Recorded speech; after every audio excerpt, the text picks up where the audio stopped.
Hey guys, Coops here from the Whole Box and Dice, and I know I said we're going to do Hedron alignment, but I am like this close to finishing that one off. Obviously, without giving too much away, Lost Legacy is a very, very real card in the format at the moment, and it causes a lot of problems for the Hedron matchup. I do think I found kind of the way around it using a couple of the cards from Aether Revolt. Just gives it a little bit more punch. I think we can get out quick enough as well. There seems to be a lot of speed in the format, especially with like mono red and green black counters. So just want to make sure it's a little bit more viable. But with speed in mind, what I have for you today is Simic Westvale, and this deck is fast. It comes out of nowhere. It doesn't run a whole lot of lands because there's a heck of a lot of creatures, and it's super fun to play. And I'll be taking this one down to FNM tomorrow night, so fingers crossed we can do a bit of damage with it. Jump straight into the creatures with this one. And we're running 4 copies of Ornithopter. Maybe a little, I guess, surprising to see a deck list with 4 copies that's not Cheerios or 0 cost, whatever you want to call it, 52 pickup. Ornithopter here, we want to be able to surprise them on the Westvale flip. So we have a couple of creatures that we play as ramp, obviously Westvale as well. But if you're at 3 creatures, your opponent's not too worried about Westvale. The fact that you can drop a couple of Ornithopters for nothing without affecting the mana just makes for a really sneaky Westvale transformation there into the Profane Prince. So we'll play the full playset of Ornithopters.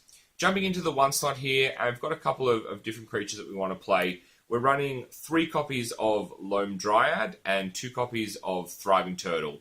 Thriving Turtle is really good because we do get a little bit of energy off it, and we are running some pieces that do make use of the energy. The fact that it's a 3 toughness creature as well, and you'll see this consistently with a lot of the drops that don't have a second purpose. We want that 3 toughness just to protect ourselves from Galvanic Bombardment, from shock. We are susceptible, obviously, to some of these spells, and we don't want to be having to waste removal or keeping mana up to stop stuff like this. So those spells, you're going to see plenty of them, especially down at your FNMs and stuff. So we want to be trying to get 3 power creatures. Ornithopter is too valuable because it costs nothing, and Loam Dryad has the ramp, so we can get away with it, but it's always good if you can get some 3 toughness creatures out early in the game.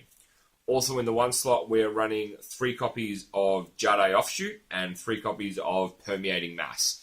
Permeating Mass and Jade Offshoot, both another set of 3 toughness creatures there, which we really, really like. The Offshoot gives us a little bit of life back if we obviously keep playing lands. Not too many in the deck, but enough to be able to get a couple of points there. And Permeating Mass, just a really, really solid, blocking deterrent. Unless they've got trample, they're not going to want to swing in with a big creature because, yes, they're going to take out the mass, but now they have a Permeating Mass. And I have had a couple of games where I've been able to, use Permeating Mass to block. And if this ever is the case, and you do now then have a Permeating Mass come back at you, if you have an Ornithopter out in the field for whatever reason, unless you feel like you're going to be, dealing with some flying threats, use the Thopter to block into the Permeating Mass that you've created for your opponent, because then you'll bump the toughness up from 2 to 3, which is, as I mentioned, super valuable. Moving into the 2 slot here, and we're running a couple of pieces of ramp because we want to get Westvale out as quick as possible. And you can do as well as turn 4 for Westvale, which is really, really solid and catches a lot of people off guard. So running 3 copies of Servant of the Conduit and 4 copies of Druid of the Cow. Now, Druid of the Cow has the 3 toughness, which is that sweet spot there, the perfect number. Yes, you can only tap it for green, and we are running some blue spells, but most of the time the green is fine. Servant obviously can make use of Thriving Turtle's energy, and it allows us to splash blue a little bit easier in the deck. But both solid ramp pieces, and we look to use these to, just to jump ahead of the curve here. Last creature that we're running, or last straight creature that we're running, is the Consulate Skygate here. It's the artifact creature that's a war. It's a defender with reach for 2, and it has 4 toughness. So this really hits the jackpot here for us. Grasp, I think, is the only thing outside of unconditional removal that's going to cause you problems. Survives things like Incendiary Flow, and it's just another really solid creature. Easy to cast with the 2. You don't have to worry about having any blue out or really anything, because as long as we've got the 2 mana, this is a really simple cast for us. Moving on to the instants and sorceries, and this one's a really delicate, balance between things that both protect us and counter things coming out of our opponent's hand.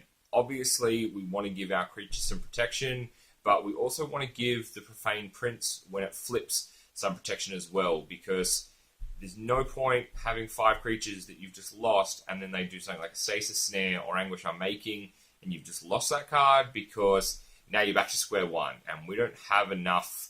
We don't have 9 lives in this deck. We get 1 or 2 good chances at it to take control and get in for an early win, and we don't want to be susceptible to that. So with that in mind, we're running 3 copies of Blossoming Defense and 2 copies of Heroic Intervention. Blossoming Defense, great for anything that's going to target Ormondale specifically there. Plus, it's got 9 power, so 2 swings of 9 will leave you at 18. So with just 2 more damage to go through, can always use this as a pump spell to get through for lethal, assuming they're still on 20. And obviously, Heroic Intervention protects our board from, destroy board wipes, which is great, make them indestructible. And then they're hexproof, so they can't be targeted unless in response. So we fill out most of the playsets of these spells and the ones I'm going to speak about next in the sideboard. And it's just a matter in games 2 and potentially game 3, just trying to work out what you need, to combat what you're coming up against. Moving into blue, and obviously Servant's going to be handy for splashing some of this. We're running 1 copy of Turnicide, 2 copies of Dispel, and 3 copies of Invasive Surgery. Turnicide, really solid for those cards I mentioned before. Declaration in Stone, Anguish Unmaking, Stasis Snare, just to stop them out of the hand. Dispel, obviously great for some of the instant speed, deaths, the spells that we're going to have to deal with, especially when you go to flip Westvale. So you've paid the mana, the opponent sees what's going to happen, they then target one of your creatures to try and get you down from 5 to 4, and then you can use this to, counter a Grasp or even a Galvanic Bombardment or a Shock on one of your 2 toughness guys. Also, 3 copies of Invasive Surgery, and this is where our biggest weakness is those board wipe sweeps that can really hit hard. Things like Radiant Flames or Flame Tendrils or your Henny's Expertise or even a Fumigate, if they're still online by something like 5. We want to be able to stop this. So the ability to add instant speed, counter a sorcery out of hand is really, really valuable. Probably not going to get the Delirium here. I think, technically, yes, if they destroyed one of your lands, somehow you could have an instant sorcery artifact and a creature, but that's it. So it's highly unlikely that you get it. And we don't want to play cards to enable it there, because just out of the hand, if we can stop it once and get the transformation, then we're pretty good. Looking at the sorceries we're running here, and it's just 2 of them. It's 1 copy of Wildest Dreams and 2 copies of Larger Than Life. So just like Blossoming Defense, solid pump spell here. Gives trample though, so if you can get in for the first swing, normally the response is get a flyer out so we can buy some time. If you give it trample with the +4, is normally enough to shut them down. So it's definitely worth playing the 2 copies. Wildest Dreams, just a solid hand refill. You can get to turn 5, 6, 7, have a bit of a dead turn. You can use this to pull a couple of pieces back, and that can be really valuable in terms of just resetting for, like I said, that second swing, which is probably all you get to execute this before their board state becomes too difficult for you to deal with. Last 3 slots in the deck here is the Lifecrafter's Bestiary. Super, super solid card. Probably the second most important card that we actually are running in the deck behind Westvale. I was worried that using turn 3 to play this would slow us down too much, but with the ramp, we can counteract it. And the fact that you get the Scry, is just so valuable. Put lands to the bottom once you get to 6, because we don't need to see any lands anymore. And then when you play one of these low-cost creatures and you've got some mana left over, then pay the 1 green to refill your hand and keep getting that card draw. Just makes it so tough for your opponent. And I just didn't realize how valuable this would be. I've tested this out in some other decks that play, obviously, some high curve creatures, but I now see how valuable this is in a lower curve deck, because you can play, 2 creatures for 2 mana or with 4 mana open, and then you effectively haven't gone down in hand size, which is just insane. Moving on to the lands now, and obviously first we'll do the Westvale because it qualifies as both a creature and a land, then we'll jump into the rest of them. But 4 copies of Westvale Abbey, I'd run 8 if we could. It is such a strong land. When you get that transformation, you have the ability to then obviously have a 9/7 flyer, indestructible haste lifelinker who just causes so many issues. Now that you don't have something like Emrakul in the format, like this and Bracella, these are the kind of the big creatures and Ulamog that cause your opponents lots and lots of problems. And if you can give this guy trample, it's GG for your opponents. And obviously the second ability is creating an extra 1/1 is handy if you then need to get to that sack step the next turn if you just don't have one more creature. Jade Offshoot gives you a little bit of land anyway, so it can often counteract that pay 1 ability. But it's just such a fun card to play with. It's very hard to get rid of with the Indestructible and with the instance that we're running to give it hexproof or to counter the spells that are going to target it. And it's like I said, I'd run 8. I wish I could run more. Probably run 6. I reckon 6 I think would be the magic number of Westvales I'd like to have, because sometimes your Westvale dies and you just make another one, and that's really difficult to deal with as well. Rest of the lands are pretty straightforward. I looked at something like Lumbering Falls, but it's just too slow. We just don't want to ever have a land come out tapped, even though you can make it a 3/3 creature with hexproof. It's too slow. We'll run 4 copies of Botanical Sanctum instead.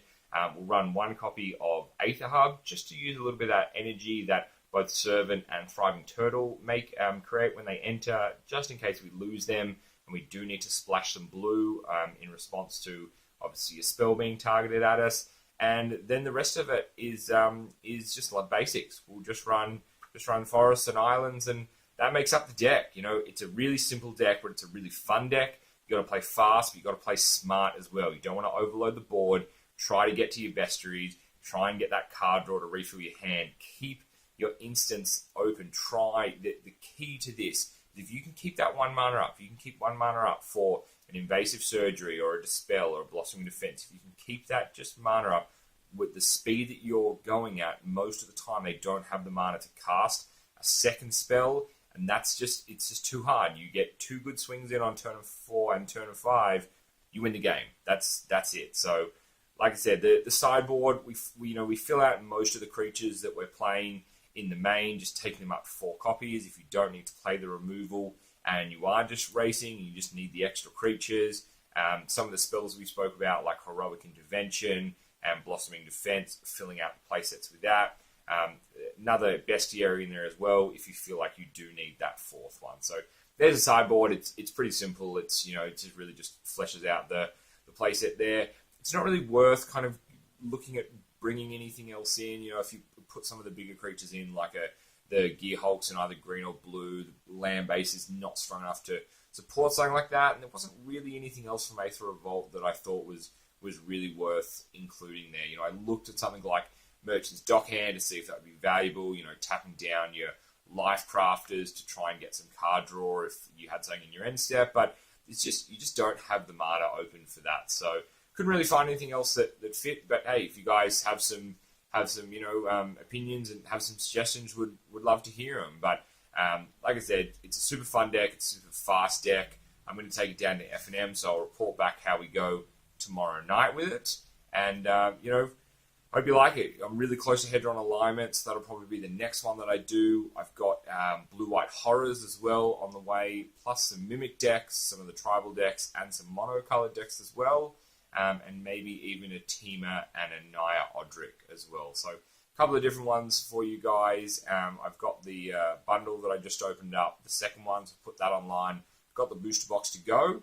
And, can't wait to keep chatting Magic with you guys. Hope you're enjoying the video. Hit the thumbs up if you like it. Hit the bell to subscribe. And, if you like the deck, love to get your opinion on it. Think if there's any cards that it could play, let us know.